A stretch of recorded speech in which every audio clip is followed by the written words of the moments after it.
열풍의 뒤엔 이런 일들도 벌어지고 있습니다. 다들 예상하셨나요? 코인 거품이 빠진 자리에 남은 것들. 얼마 전에 서울 강남 한복판에서 벌어졌던 납치살인 사건 뉴스 다들 보셨죠? 처음에 저 이 뉴스 보고 진짜 놀랐어요. 대치동 학원가랑도 가까운 주택가에서 여성이 납치됐다? 그게 어떻게 가능하지? 무섭다. 막 이런 생각을 하면서 뉴스를 지켜봤거든요. 근데 수사가 진행되면서 드러나는 이 면면을 보니까 이 사건이 어쩌면 지금 우리 사회에 벌어지고 있는 이면의 어떤 극단적인 일각을 보여주는 건 아닐까? 이런 생각도 들더라고요. 현재까지 드러난 것만 한번 짚어볼게요. 이번에 신상이 공개된 이경우라는 사람이 있고 재력가로 알려진 유모 씨와 황모 씨 부부가 있고 그리고 피해자 A 씨가 있습니다. 이 사람들은 2020년 코인 열풍이 한창일 때 상장된 이 퓨리 에버라는 코인으로 엮여 있었어요. 근데 이 코인의 시세가 흔들리면서 이들의 사이에도 균열이 발생합니다. 경찰 조사에 따르면 이경우는 유 씨와 황 씨 부부 그리고 대학 동창 황대양과 연지호에게 A 씨의 납치, 살인을 제안합니다. 그리고 범행을 저지르게 되죠. 이 과정에서 유 씨 부부는 이경우에게 범행 자금 명목으로 7천만 원을 지급했고요. 2020년에 불었던 코인 투자 열풍 다들 기억하시죠? 이 열풍 속에서 시작된 비극이 바로 이번 사건입니다. 이 과정에서 서로 투자를 권유하고 그러다가 또 투자에 실패하고 그렇게 쌓인 불신과 원한이 이 사건의 불씨가 된 건데요. 물론 이 사건은 상당히 극단적인 사건입니다. 근데 제가 요즘 사회 뉴스면을 보다 보면요. 그때 우리가 기억하던 코인 투자 열풍이 부메랑으로 돌아온 뉴스를 심심찮게 찾아볼 수 있더라고요. 그래서 오늘 이 이야기 좀 해보려고요. 지금 제 옆자리가 비어 있잖아요. 오늘 같이 이야기해보려고 초대 손님을 한 분 모셨습니다. 이현 기자 어서 와주세요. 네. 환영합니다. 안녕하십니까. 이코노미 만들고 있는 이현입니다. 네, 반갑습니다. 네. 이현 기자 나왔으니까 2020년의 이야기를 좀 해보고 싶어요. 그때 굉장히 바쁘셨잖아요. 같이 바빴잖아요. 근데 또 특히 바빴을 게 사실 그때가 이제 팬데믹 이후에 각국 중앙은행이 경쟁적으로 금리를 내리고 막 나라마다 막 천문학적인 돈을 막 풀고 막 그랬었잖아요. 그랬죠. 또 이제 젊은 세대들이 재테크에 관심을 갖기 시작했었고 막 코로나 버블이라는 말까지 나올 정도로 막 시중에 자금이 막 이렇게 풀려 있었던 상태였던 걸로 저도 기억을 하는데 그때 당시에 분위기는 어떤 분위기였냐면은 너 주식 안 해? 코인 안 해? 아유 이거 완전 경알못이네. 약간 이런 분위기가 약간 있었어요. 그 정도로 진짜 투자 안 하는 사람이 없는 분위기였었죠.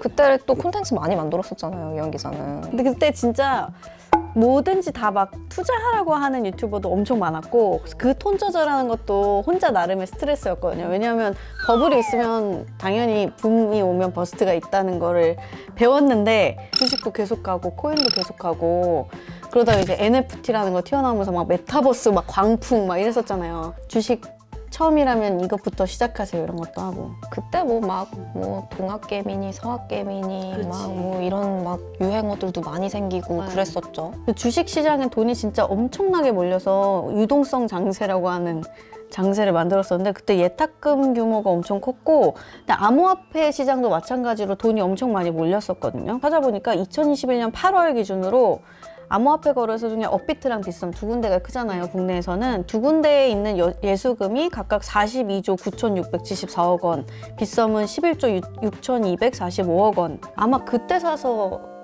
아직 보유 중이신 분들이 좀 있으시겠죠. 네.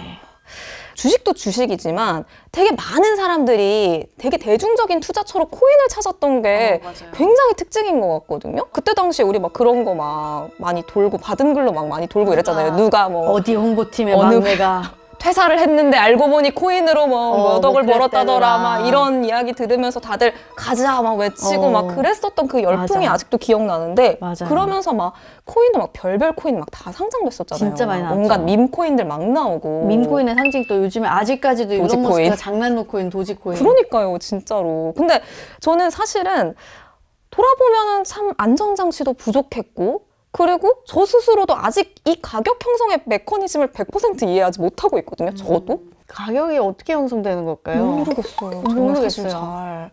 그래서 왜 이렇게 우리가 그때 코인에 이렇게도 열광했었나라는 생각이 또 들기도 하더라고요. 근데 저는 코인 막 그런 월가에서 자산가들도 뭐 포트폴리오에 1%쯤은 담는다 이런 얘기를 들었을 때 코인을 사볼까 해서 샀다가 저는 마음이 새가슴이라 일찌감치 팔았던. 아니 제가 그 얼마 전에 그 화제 뭐 MBTI 뭐 부자의 MBTI 막 그 리포트가 좀 화제였잖아요. 에티제가 제일 1위였다고 그랬나? 자산가 1위였나? 근데 거기에 이제 다른 자료도 많은데 거기 좀 흥미로운 게 있었는데 그게 정확히는 하나금융경영연구소에서 만든 2023 대한민국 웰스 리포트예요. 그래서 금융자산 100억 원 이상 혹은 총자산 300억 원 이상 보유한 부자를 슈퍼리치라고 하는데, 슈퍼리치들이 이제 앞으로 투자하게 되면 뭐에 하고 싶냐라고 했는데 가상화폐라고 답한 사람 2%밖에 없고, 부자들도 어쨌든 포트폴리오에 가상화폐를 좀 담고 있는데 전체 자산의 한 4.5% 정도 되는 것 같더라고요. 그래서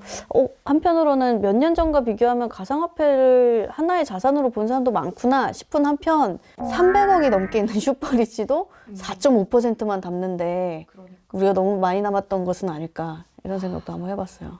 그때 이현 기자가 막 경제 아이템 많이 만들면서도 뭐 이제 자주 이야기했던 게 이럴 때일수록 진짜 경제 공부 열심히 해야 된다. 그리고 신용 대출에는 신중해야 된다. 그렇죠. 뭐 이런 빚내는 건 이야기, 좀 빚내는 건 조심하자. 좀 조심하자. 이런 이야기를 해왔었던 것도 기억이 나네요. 맞아요. 또 우리가 조금 지금 잊고 있었던 게 빚내서 투자, 줄여서 맞아요. 빚투라고 빚내서 투자라는 신조어도 많이 나왔었어요. 기사에도 많이 나오고.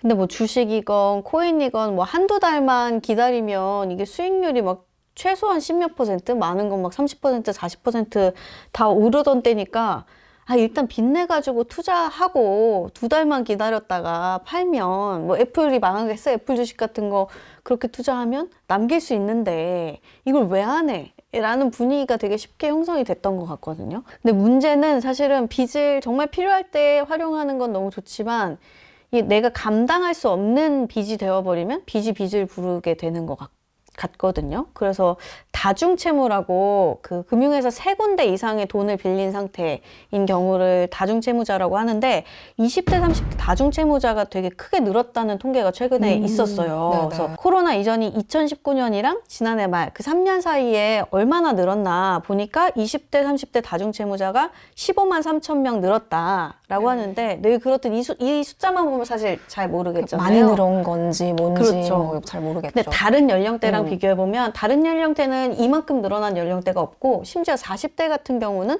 거꾸로 오히려 다중채무자 숫자가 줄었어요.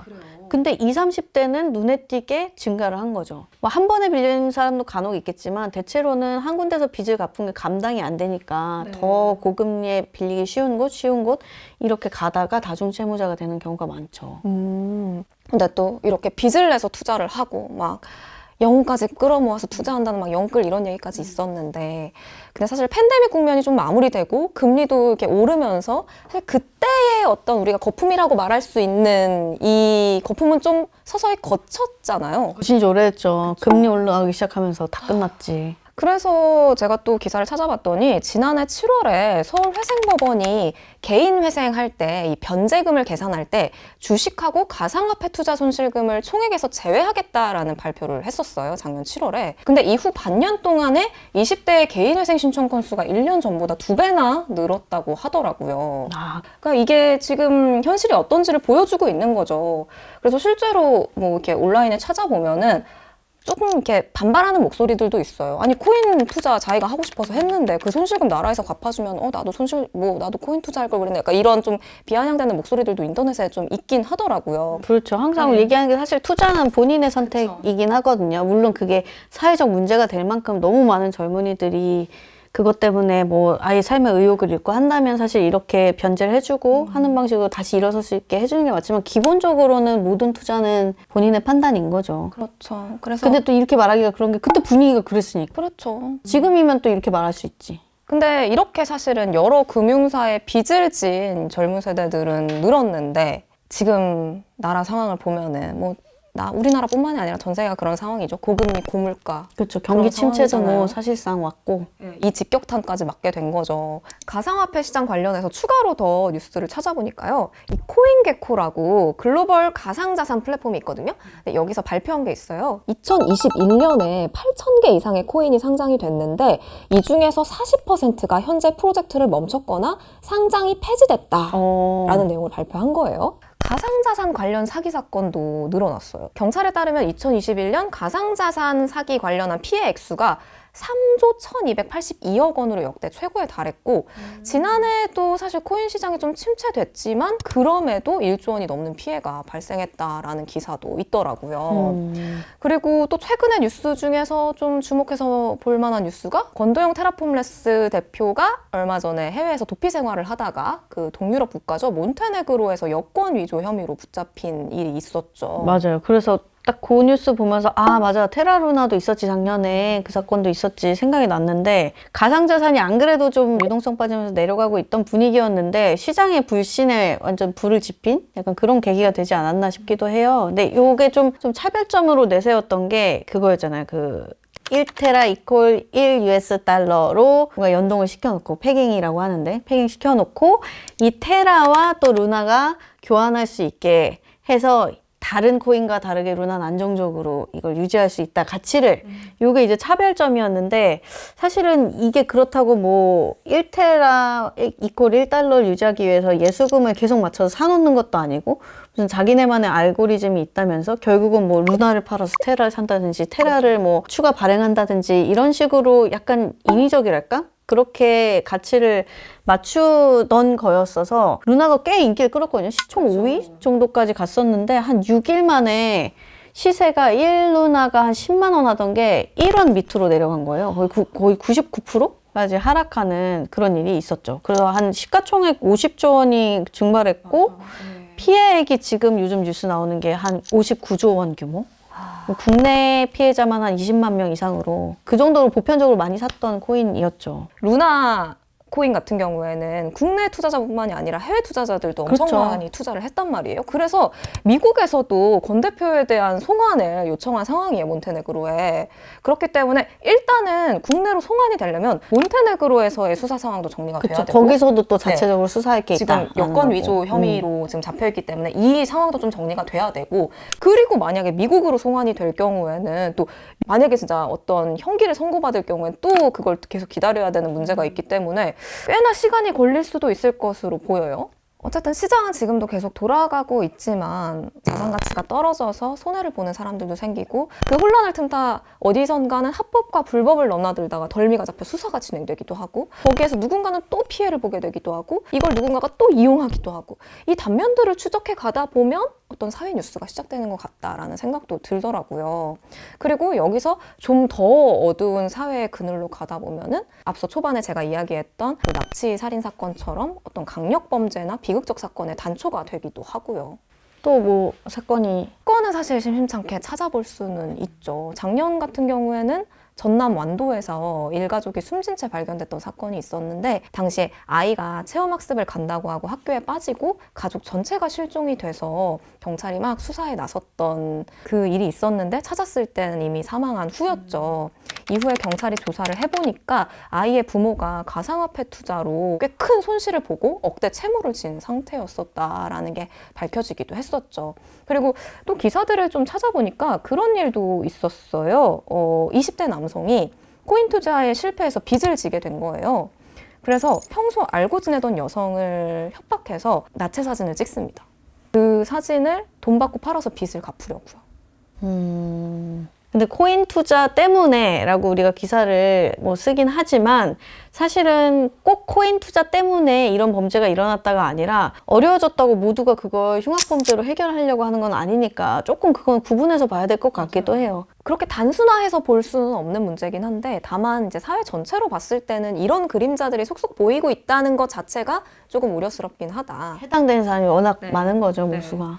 문제는 지금 이런 현상이 지금도 현재 진행형이라는 거고 이 와중에 가상화폐를 어떤 법적 테두리 안으로 편입하는 과정은 굉장히 더딘 상황이에요. 되게 기존의 자산과는 또 다른 특성을 지닌 그렇죠. 자산이 등장했는데 입법이 늦어지고 있는 거죠. 그러니까 입법 공백이 발생하고 있는 거고 그 과정에서 투자자 보호가 제대로 안 되고 있는 거죠. 근데 이게 또 아이러니한 게 대부분의 그 가상 자산들이 탈중앙화를 위해서 나온 거고 탈중앙화가 이것의 진정한 가치라고 했잖아요. 근데 결국은 중앙화된 권력이 보장하는 어떤 법의 테두리 안에 있지 않으면 사고가 났을 때 누구도 책임질 수 없고 뭐 그걸 선택한 개인이 책임져야 하고 뭐 이런 아이러니도 있는 것 같아요. 이게 뭔가 가상자산 그 시장 자체의 경쟁력이 뭐 약해질 수 있다 이런 우려도 업계에서는 나오고 있는 것 같긴 하더라고요. 좀 다른 차원의 이야기일 수도 있지만 이 이야기도 좀 해보고 싶은 게 이 가상자산이라는 게 어떤 범죄의 동기가 되기도 하고 수단이 되는 것 같기도 해요. 뭐 아까 탈중앙화 그리고 익명성이 보장되고 또 자금 추적이 어렵다라는 특징을 갖고 있잖아요. 디지털 성착취물을 거래하는 용도로도 비트코인이 정말 많이 쓰였었고